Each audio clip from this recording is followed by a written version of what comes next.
Hi, and welcome back for another daily dose of anime recaps. In this episode, we'll be covering episodes 5 and 6 of the anime Spirit Sword Sovereign.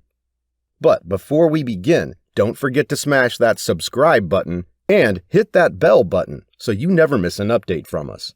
After Chu Xingyu returns from the 100 Treasure Pavilion, he is spied on by some men from the 100 Treasure Pavilion. He instantly finds out about this and thinks that the 100 Treasure Pavilion is being careful about him. Meanwhile, Yun of the Yun Meng family and his woman stare at Chu from a distance. Yun's smile widens and plots something evil and harmful against Chu, deciding that he wouldn't mind harming him. When Chu returns to his opulent mansion, he quietly informs his loyal servant, Xiao Hu, about the danger. Yun and his woman chase Chu to his mansion, and his woman makes fun of the Chu family's low wealth position and compares it to their past glory. She looks back on how they used to be a wealthy family with a great name and fortune, and how they've fallen from grace. Yun tells her that after Chu sold the Jade Ripple 9 Overlapping Waves middle martial arts for a fortune, he now is different than before. He then smiles smugly and tells his woman about his intentions to kill Chu. Chu is busy in his usual practice training in the practice room when Yun suddenly enters Chu's practice room. He is slightly surprised to find out that, after all this time, Chu had been patiently waiting for him. Yun demands a treasure from Chu and says that he can let him live if he obeys him. Chu jumps from his practice stage and stands in front of Yun. He summons his sword and asks Yun to take the treasure from him if he's able to. Yun brings out his third-grade weapon and attacks Chu with his peach flower pestle, which are fast-moving beads. Chu blocks and repels his attack at the same time, and then insults Yun's weapon, which infuriates him. Yun throws his next attack, that Chu blocks again, but this time Yun throws his weapon as well, which Chu repels by changing its trajectory by using his sword. Suddenly, Yun vomits blood and thinks that Chu has attacked him with a hidden ability. Chu asks him why his family conspired with the Shui family to kill his family in the past. Yun tells him that he doesn't know anything, but he can find out if he lets him go. Meanwhile, Yun manipulates his weapon behind Chu's back, and after catching it, attacks Chu again. Chu evades his sneak close-range attack and gives off a grin. Yun runs out of the mansion, but soon is at the mercy of Chu's sword. Yun's woman tries to attack Chu from behind, but thanks to his sharp senses, he's able to sniff out the attack and dismantle the woman. The next moment, Yun attacks Chu again, which he evades easily again and throws Yun away. Chu then kills them both and complains about his delayed practice.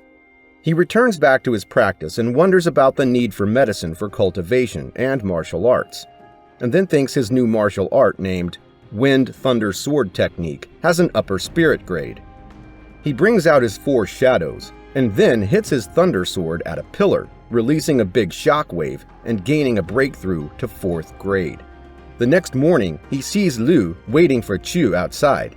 He praises her beautiful dress, and they both set off for the family meeting. The 3 elders of the Chu family gather at the meeting, where the family members complain about the poor family condition and conspire to snatch the family's gold seal from the young Master Chu. They try to degrade Chu, stating his low power and incompetence. One of the elders, named Chu Ping Tian, nominates himself as the head of the Chu family, when suddenly Chu appears with his wife, Lu, and servant, Hu, opposing the proposition. He stands before the elders with unwavering confidence and a grin on his face, looking at the elder Ping. Chu first scares off the main conspiring person in the family and says to Ping that it is the tradition of the family to pass down the family gold seal from one generation to another. So, the gold seal is rightfully his father's and should remain in his possession even if his father isn't around anymore.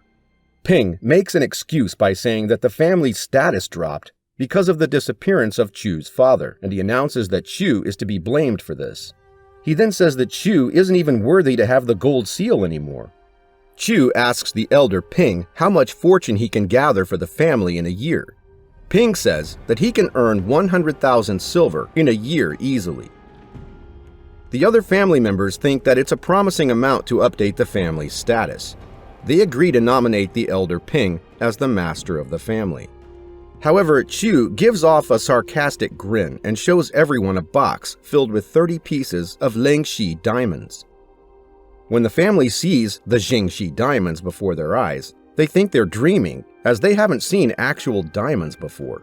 Chu tells everyone that it is his earnings of only 3 days and says that he's the best suited to be the family master when it comes to earnings. This makes Ping mad, but he hides his anger. Suddenly, Ping's son Hai comes forth and questions Chu's actual strength, aside from his wealth. He asks Chu to defeat him in a duel to prove he's worthy of remaining a master of the family. Meanwhile, the head of the 100 Treasure Pavilion, Yin, discusses Chu with his right-hand man, Qin Shan, and orders him to go see Chu. The duel between Chu and Hai begins with Hai manifesting his spirit, which is a nether wolf that gives off a strong aura in the air. Nether Wolf attacks Chu, but he easily evades the wolf 2 times and taunts Hai. The wolf attacks Chu again and drives him to the edge of the cliff and then charges at him.